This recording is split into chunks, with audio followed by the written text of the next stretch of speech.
Ananga ny hoanina iazo any New York moa ny filohan'ny teteza mita Andrajoelina eo amin'ny sekretera général ny firenena mikambana araka ny tatitra avy ao anivon'ny fiadidinan'ny teteza mita dia ny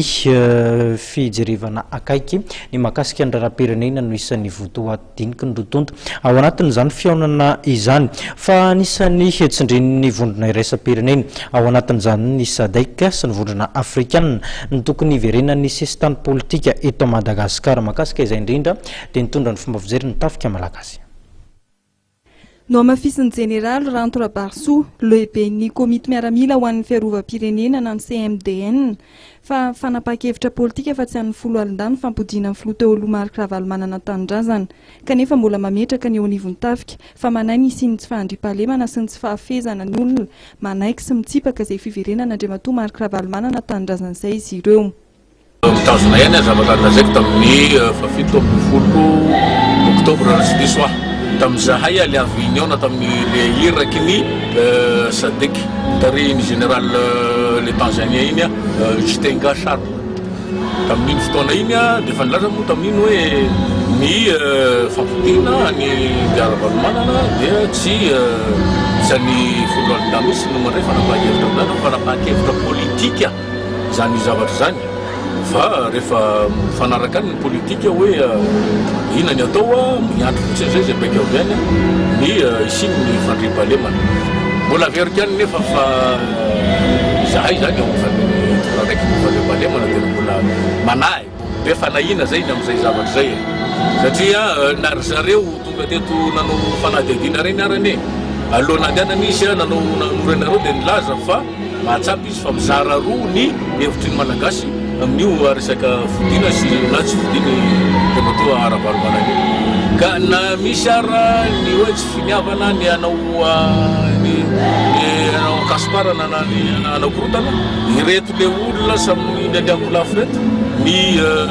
pour sy ny contre ozy ny mahazatra moa zany mety tsy voafehy reo dia ireo ihany no hitondra fikorontanana eto ary nefa raha vao misy ny fikorontanana dia anao conclusion ndray ny anivelle communauté internationale mbola tsy milamina zany ny ao Madagasikara ajanony aimoro aloha ny fifidianana zay. Tokony ezaka taony rehetra ny atateraka ny fifidianana amin'ity taona 2024 ity hoy ny Général Rantoura Barso mametraka ny aiainy ny tsy atateraka ny fifidianana nefa ity lehibe ny CMDN ity. Ny fanderan'ny raharam-pirenena amin'izao fotoana izao dia ohatran'ny fahitanareo azy ihany koa fahitana azy ohatran'ny manasa eritreritra be ohatranny mahabe fanahiny satria ohatranny tsy fantantsony io na dia fa naneritena samy miala ary izy samy tsy rotsaka raha zao izy mirahalahy mianaka dia ohatran'ny mbolina tsy atokisana ihany no misy ny fifidianana zany hoe mbola atahorana ihany zany ny atara le fanaovana le fifidianana no ny sasany izay manao zavatra zay anakisahana an'izay io ne tsy afenina fa maro ane eto amintsika eto zao ny olona ino moa zany tiako lazaina amin'izany hoe tsy dia isin'io fifidianana io zany hoe itoizan'le teteza mity zany ary maro manana teny comme teny français moa izy hoe manana intérêt zany hoe tsy niamora n'le fifidianana foana dia nitoizan'le teteza mita foana nefa zahay aty amin'ny mpitandro filaminana dia mahita fa le fitoizan'io teteza mita io dia miaratsy foana le rivotra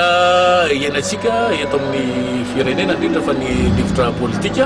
ary mahatsapa nareo mahatsapa taontsika fa amin'izao fotoana izao ny tsisy olona hoe tsy voakasika tsony amin'ny resaka tsy fandriam-pahalemana fa tratra daholo zao ny amin'ny na izay aty ara fa sandra lany no kasikasika ka raha mitohy izao zavatra zao dia manahy mafy zay ny amin'ny fandriam-pahalemana misy eto amintsika. Arak'izany manoloana ny zava-misy eto amin'ny firenena dia manohana ny siny fifidianana amin'ity taona 2024 ity ny lehibe ny komity miaramila ho an'ny fiarovam-pirenena na ny CMDM izay tarihan'ny Général Rantoura Barso.